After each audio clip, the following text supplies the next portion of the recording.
Hi, you've heard me say many times, keep your grams below 20 of carbohydrate, eat only from the allowed food list, and eat only when hungry. So what's up with the eat only when hungry? What is hunger? And why are we so afraid of it?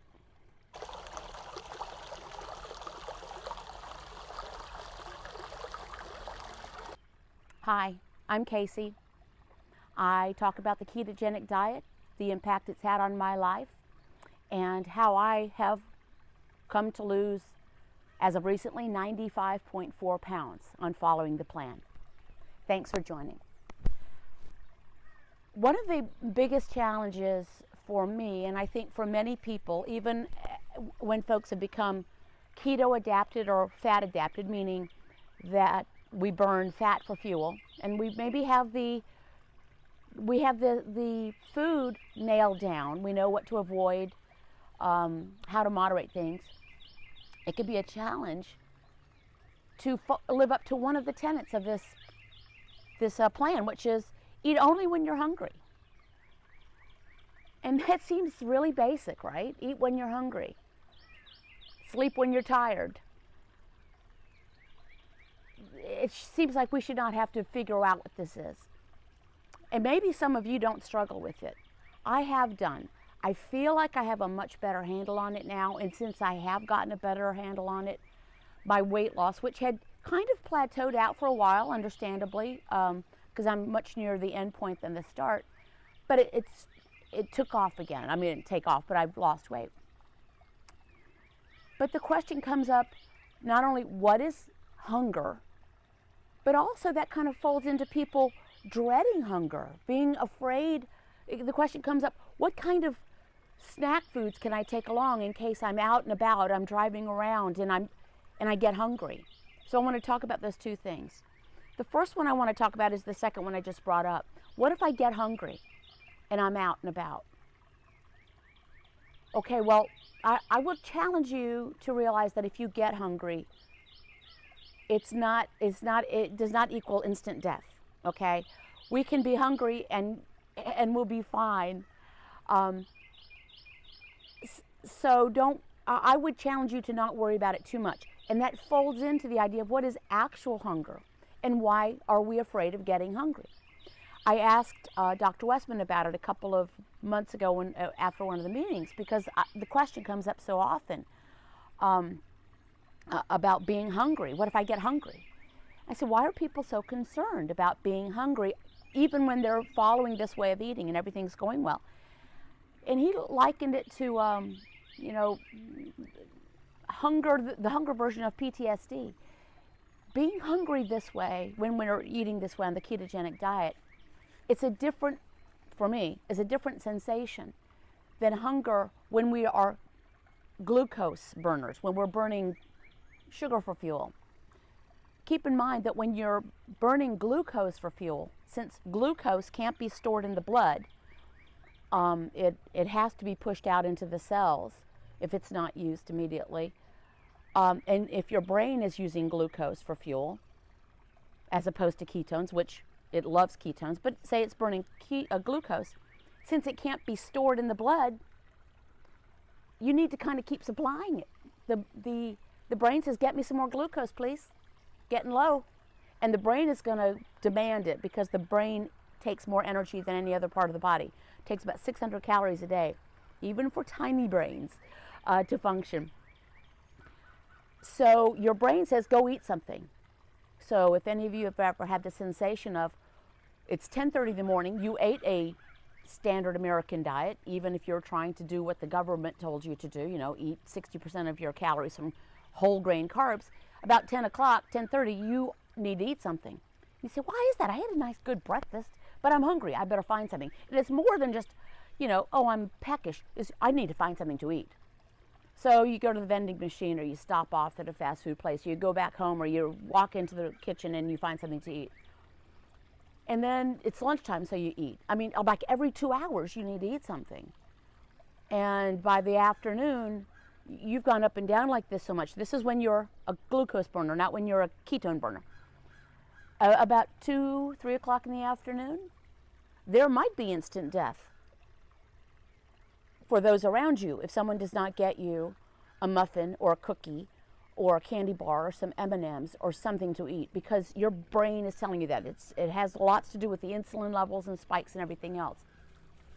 A good resource for reading about this is The Art and Science of Low Carbohydrate Living by Dr. Stephen Phinney, my go-to resource.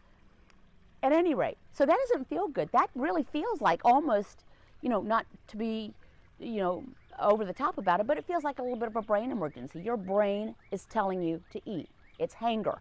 You're grumpy, you don't feel good, you can't think about anything but food. Fast forward, you become keto adapted. You're doing well. You eat less because you need less, because you're satisfied, you're losing weight, everything's great. And you might even get to the point where you realize that I'm hungry. Now it's not, not a circadian rhythm, not eating because it's breakfast, not because your stomach's growling, not because it's lunchtime. But you've kind of dialed that in. Where I think I have now. We'll see. We never know what the future holds. But right now I'm empty. I haven't eaten anything. I have my coffee. It's mid-morning, I think. I'm empty. So I'm peckish. It's not unpleasant. I will tell you that I've grown to like this feeling of lightness and emptiness. Not everyone may, but I do. Let me tell you what happened the other day.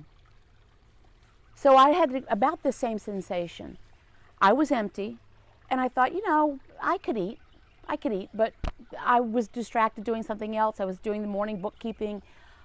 Then I had a coaching session, and then I had an appointment outside of the house. And I really thought to myself, I said, well, after the coaching session, I'll make myself some breakfast. But then I realized, I've got this appointment. So I got myself together, went out, and the appointment took longer than I anticipated. So I was out of the house, and I came back maybe 2.5 hours later, maybe 3. At no point was there any kind of desperation, I got to stop what I'm doing and eat right now. There's the difference for me. I'm going to chat, and I was interested to find this. I didn't do that on purpose. I didn't say, I'm not going to eat for the next 4 hours and see what happens. It just happened. But I was interested to find that it's kind of the emptiness plateaued out. And again, at no point, I was going about my business. I had much to do when I was outside of the house. The thought of food really didn't enter in, unlike that hunger that we have all experienced, that my brain telling me I have got to get something to eat. It's intrusive thoughts of food. I don't have intrusive thoughts of food now at all, really, no matter what point it is, which for me is very liberating. I feel freed from food. So if you are not yet keto adapted, which means you have not yet gotten to the point where you're burning fat for fuel, your hunger, I think, your hunger sensation may be different. But when you can get to the point where you are in ketosis, you're fat adapted, you're burning fat for fuel, I want you to consider, first of all, ask yourself whenever you go to eat something, am I eating out of hunger or out of habit?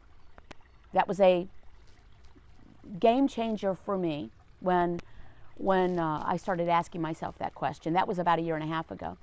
And I've really refined it now to even things like snacking, just even allowed foods. I found that I could barely walk past the fridge without somehow an ounce of cheese jumping out at me. So I've resisted that. That was really habit snacking. Forget about habit eating, habit snacking. I'm going to challenge you to just press forward, not to deprive yourself. I'm not a big fan of arbitrarily not eating any more than I'm a fan of arbitrarily eating just because the clock says to, or because it's a particular point in time or whatever. I'm not a fan of either of those things. I think our bodies get to be pretty smart.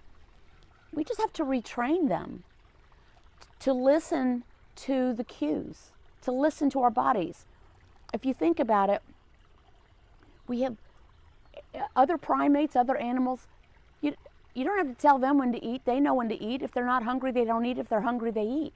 We've lost that instinct. because of the, in my opinion, because of the bombardment of the food that's everywhere around us. I mean, we are very fortunate people that most of us live with an abundance of food in our homes, around us. We're rarely more than 75 yards from food. So it's hard to cut through all the noise of all this food and listen to our bodies. I think that listening to our bodies is very good on many levels. Today's topic is about hunger. So that's my takeaway on this. That the difference between eating out of habit and hunger is kind of more straightforward. Ask yourself, am I eating just because it's noon? Am I eating because I always eat dinner at this time? But the difference between the quality of hunger when you're keto adapted and the quality of hunger when you are not, to me, is fairly dramatic. And I think we need to allow ourselves the idea that we just need less food. It can be really odd the first time you realize, wow, I actually forgot to eat. And then it almost scares you. What? Something must be wrong. Certainly this can't be good for you. Let me let the dogs do their thing. If we can just own the fact that yes, what they say about this way of eating is actually true. It's quite satisfying. It's nutrient dense.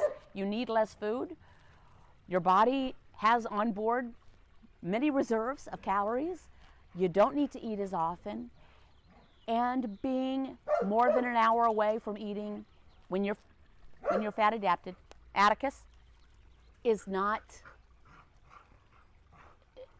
it's okay. It's okay. Now, if you do really need to have some quick go-to foods, you find out what works for your lifestyle. Some of us need more food than others. Some of us, I need less food than others. I'm a very petite person. I'm an older person, and I'm female. You may need more. Figure out what works for you. Don't fear the hunger. Don't confuse hunger with habit. And when you're keto adapted, do some experiments on yourself. Listen to your body and chime in with what have you found? Have you found that hunger is just different for you? Have you found that you simply have forgotten to eat one day? Or when you look back and you realize, well, I ate, but man, I didn't eat very much, did I? And I'm happy and I'm still alive. So take care of yourselves. Keep your grams of carbohydrate below 20, or if you're going to do things the way I do, below 20 a day. Eat only from the allowed food list, and eat only when you're hungry. Y'all take care of yourselves. Thanks for watching. Thanks for the support. Make it a good day.